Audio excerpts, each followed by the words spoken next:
વૃદ્ધાશ્રમમાં સગવડ હોય પણ છોકરા વહુને પૌત્ર પૌત્રીનું સાનિધ્ય ન હોય. વડીલો મોટી ઉંમરે પૈસાની અપેક્ષા નથી રાખતા, પ્રતિષ્ઠાની નહીં, પ્રેમની અપેક્ષા રાખે છે. અરે દિવસમાં સવારે જાઓ ત્યારે પપ્પા મમ્મી જય શ્રી કૃષ્ણ, સાંજે મળીએ. સાંજે આવે એટલે જયમાં શું જયમાં હતા બપોરે? અત્યારે વાલો મારી ભેગા જમો. ભાઈ મારે તો ખીચડીનું દૂધ, અરે ખીચડીનું દૂધ ખાજો ને મારી યારે. હું ભલે ભાજી પાઉં ખાઉં, મારામાંથી એક કોળિયો ચાખજો ને પપ્પા કેવું થયું છે. પછી તમે ખીચડી દૂધ ખાજો, હું તમારામાંથી કોળિયો ચાખીશ. બસ આ એને જીવાડે છે. આ એની વૃદ્ધાવસ્થાને વૃદ્ધ નથી થવા દેતા. તો આજે મારે અહીંથી યુટ્યુબના માધ્યમથી જે બધા કિસ્સા સાંભળીએ છીએ, અહીંયા આવે એના હોય કે બહાર હોય, ઠાકોરજીની સેવા, ઠાકોરજીને તો જ આનંદ આવે જો તમે તમારા મા બાપને જે નાનપણમાં તમને રાખ્યા છે એવી રીતે તમે અત્યારે એને ઘડપણમાં રાખો. એને કાંઈ નથી, હવે એને ખાવાનો શોખ નથી, હવે એને કપડાનો શોખ નથી, હવે એના ગાત્રો શિથિલ થઈ ગયા છે, બહાર નથી જઈ શકતા. એમણે તિનકા તિનકા ચુનકર નગરી એક, આ બધું તમારું જ છે.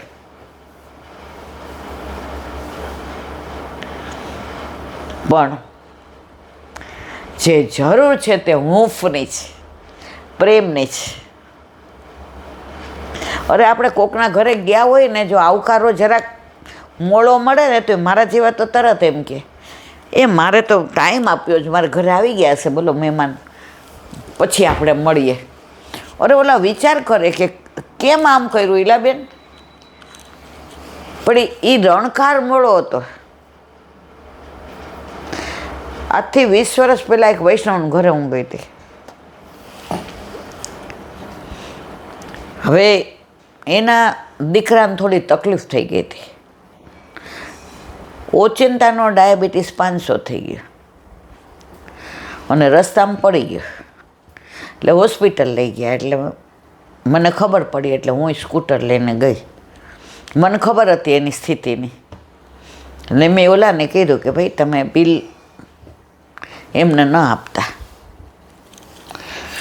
રજા આપી એટલે હું પહોંચી ગઈ.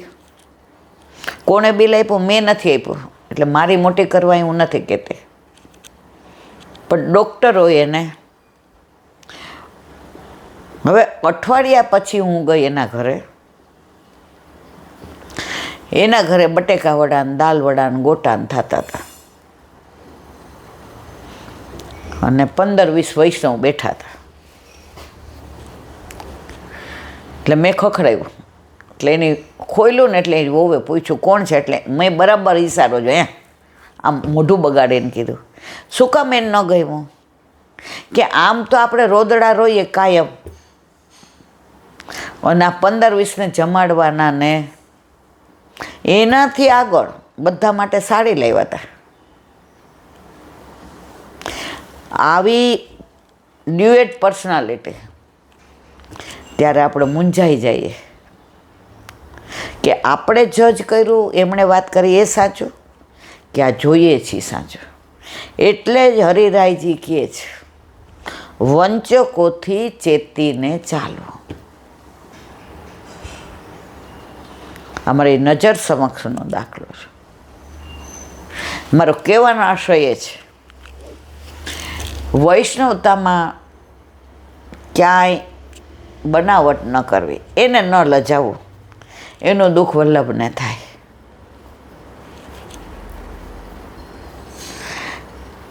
આપણા વલ્ભાચાર્યજી આજે કોના માટે પ્રાગટ્ય? આપણા માટે. એમને ગોલોક ધામ છોડીને કેમ અહીં આવવું પડ્યું? આપણા માટે. તો આપણે એમને દુઃખ થાય એવું ના કરવું જોઈએ. તો નાની વાત કરતી હતી હું કે પ્રભુ પાસે આજે નહીં, કાલે નહીં, ક્યારેય મંગાય જ નહીં. એને ખબર નથી કે આપણે શું જોઈએ છે. મેં એક વાક્ય વાંચ્યું હતું, તું જે ઈચ્છે છે એ પ્રભુ માનો કે નથી ઈચ્છતા. તું જે ઈચ્છે છે તે પ્રભુ નથી ઈચ્છતા. તો ધાર્યું તો પ્રભુ નથી ઈચ્છતા એ જ થવાનું, તારું નથી થવાનું. એના કરતાં તું એવું કર ને, પ્રભુ તમે ઈચ્છો છો એ જ મને ગમે છે. તો આપણા હિતનું હશે એ પ્રભુ કરવાના જ.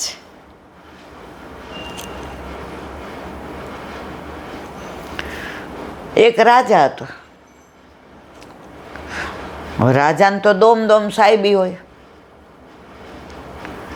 એને ત્યાં તો શું ખામી હોય. પેલા તો રજવાડા એટલા હતા, દરબારો એટલા હતા. એ લોકોની દિલેરી અમે જોઈ છે. હવે એક ભિખારી આવીને ત્યાં બેઠો. રાજા સાંજે ઘોડે સવારી કરીને આવ્યો. એટલે ઓલા વોચમેન બધા દ્વારપાલોએ, આખો જા, દૂર બેસ, અહીંયા નહીં બેસવાનું. ઓલો કે હું કોઈ પાસે માગતો નથી, રાજાને જોવા આવ્યો છું, મારા રાજાના દર્શન કરવા આવ્યો છું. રાજાના દર્શન થઈ જશે પછી વયો જઈશ. ઓલા બધા દૂર બેસ. તો કે રાજા દેખાય એમ તો મને બેસવા દે. ત્યાં રાજાની ઘોડે સવારી આવી. ઓલા સિપાહીઓ આની યાર માથાકૂટ કરતા. રાજાએ ઉતરીને કીધું કેમ આને હેરાન કરો છો? રાજા એટલો પ્રજાનો તત્સુખનો વિચારી હતો. એ ક્યાંય વચ્ચે બેઠો છે. રાજાએ પૂછ્યું કેમ? તમારા દર્શન કરવા માટે. બધાય તમારા વખાણ બહુ કરે, રાજમાં તમારી વાતો બહુ થાય, રાજમાં તમારું નામ લે ત્યાં બધાને આમ હૃદય દ્રાવક થઈ જાય. હું તો ભિખારી, મને મેલ પાસે આવવાય ન દે. તો આજે મેં થાને લીધું હતું, સિપાહીઓ મારશે તોય નહીં જાઉં, ધક્કા મારશે તોય નહીં જાઉં, હું તમારા દર્શન કરીને રહીશ. રાજા તો એને માથે હાથ ફેરવો. શું જોઈ તારે કે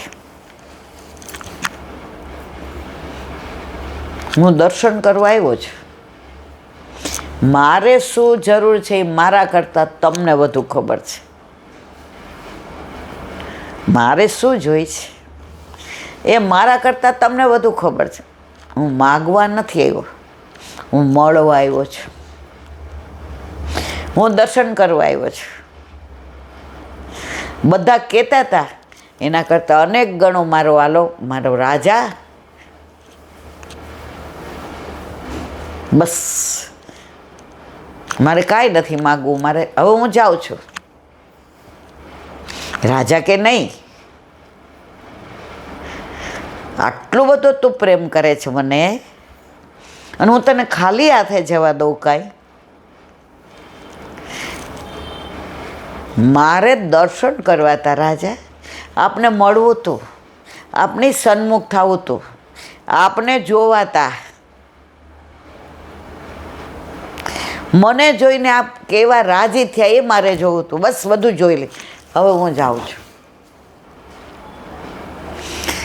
રાજા અંદર લઈ ગયા, નવડાવ્યા, ધોવડાવ્યા, કપડાં સારા દીધા, ખવડાવ્યું સરસ.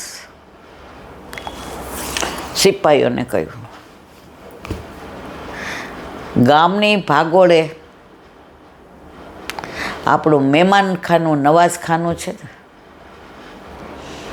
એમાંથી એક રૂમ રસોડવાને આપી દો, અને જે આપણા મહેમાનો માટેની નવાઝખાની રસોઈ થાય એ રોજ આને દેવાને, અને એના કપડાં લત્તા દવા દારૂ એ બધું રાજભંડોળમાંથી જાય. ઓલો કે રાજા સાહેબ તે નથી માગ્યું, પણ તારે શું જરૂર છે એ તને જોઈને મને તો ખબર પડી ને.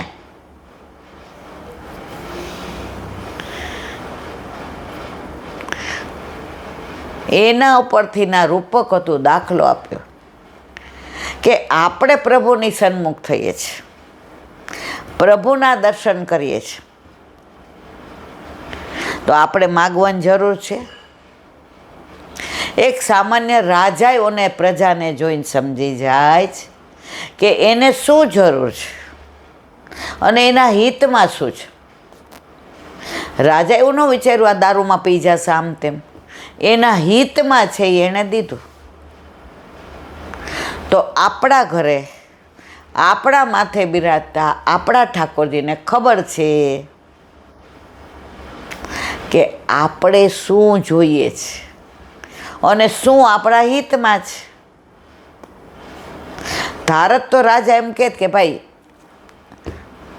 તું ઓલા ઝૂંપડામાં રહે, તને 2 ટાઈમના રોટલા મળી જશે. ના,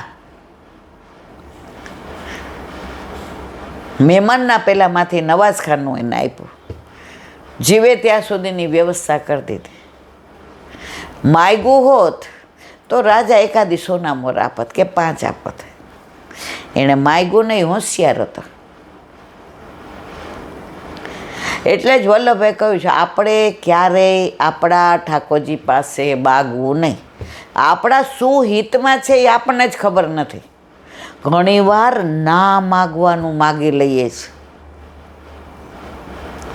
જે આપણા હિતમાં નહીં હોતું. દીકરા માટે છોકરી જોઈ હોય, હવે બધાને ગમી ગઈ હોય, ઠાકોરજીને કહી હવે અહીંયા નક્કી કરાવી દેજો, બહુ બધું. ઠાકોરજી કે એને બીજા હારે લફરું છે, નથી લઈ આવ્યા તારા ઘરે, અને સામેવાળા ના પાડે, એ મહિનો ઘરમાં કેવો જાય. ઠાકોરજી કે ભલે જાય પણ તારા હિતમાં એ પાત્ર નથી. તો પ્રભુ આપણું ધાર્યું ત્યારે જ કરશે જ્યારે આપણા હિતમાં.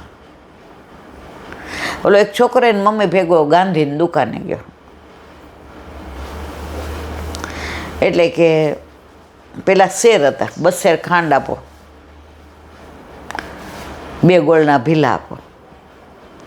એટલે ઓલો છોકરો આમ જોતો હતો, ચોકલેટોની બહેણી હતી ને પીપરની બહેણી હતી. એટલે ઓલા ગાંધીએ કહ્યું જે જોઈ લઈ લે, તને ભાવે લઈ લે. ઓલો કે ના. ઓલીએ પૈસા આપ્યા, એ કે લઈ લે ને બટા, હું મોંજાસ, લઈ લે. એની મમ્મીએ કીધું કાકા કે છે તો લઈ લે. ના. ઓલાને એટલું માન થઈ ગયું કે હા સંસ્કાર તો જો. 3-4 વર્ષનો છોકરો, ચોકલેટ એટલે એના માટે થઈને ભગવાન, આટલું કીધું તોય લેતો નથી. ઓલા વેપારીએ દોથો ભરીને ચોકલેટ આપી, લે ખિસ્સા મૂકી દે. હાથમાં ન હમાણી, ખિસ્સું ભરી દીધું, વધી એટલી હાથમાં. રસ્તામાં મમ્મી કહે આ તો ઠીક કાકાએ આપી, કોક બહુ આગ્રહ કરે ને તો લઈ લવાય બટા. એ કે મારી નાની મુઠ્ઠી 2 માંડ આવે, કાકાએ આપી એના હાથે દોથો ભરીને મારું ખિસ્સોય ભરાઈ ગયું, મારા હાથે ભરાઈ ગયા. તો તમે માગશો હાથે લઈને તો તમે 2 ચોકલેટ જેટલું જ, પણ પ્રભુ આપશે ને તો દોથા ભરીને આપશે. મેં તો માગ્યું ખોબો ભરીને, તે તો આખો સમુદ્ર દઈ દીધો. મેં તો માગ્યું ખોબો ભરીને, તે તો આખો સમુદ્ર દઈ દીધો. માગવું નહીં. અમે નાના હતા ને તો અમને કહેતા માગવું ને મરવું બરાબર. ક્યારેય કોઈ પાસે કોઈ અપેક્ષા નહીં, એમાં માગવું તો નહીં જ. જો નંદ ઘેર આનંદ હોય ને ત્યારે લૂંટાતું જ હોય, એટલે બધા છે ને આમ રાખે, પડે જ રાખે. હવે જેના હાથમાં ન આવ્યું હોય ને એ જઈને શું કે મને એક નથી મળ્યું, એટલે એના હાથમાં આટલું જ આવે. માગવા ગયા ને અને ઓલાએ છેડો રાખ્યો હતો, કેરી આવીને, ચોકલેટે આવીને, સૂકા મેવાની થેલી આવી. ઓલાને આવ્યું હતું પણ તોય સંતોષ નહોતો, એટલે જઈને કે કાંઈ નથી આવ્યું, એટલે ઓલા એક ચોકલેટ આપી, લે. પ્રભુ પાસે ક્યારેય ના માગવું, કારણ કે આપણા હિતમાં શું છે ને એ આપણને નથી ખબર, એને ખબર છે. આપણે અહીંયા આવ્યા ને આપણું ટાઈમ ટેબલ, આપણને ક્યારે શું મળવાનું, ક્યારે મળવાનું, કેમ મળવાનું, કોના દ્વારા મળવાનું, તારે કેટલી મહેનત કરવાની, ક્યાં મહેનત કરવાની, બધું એનું લખેલું જ.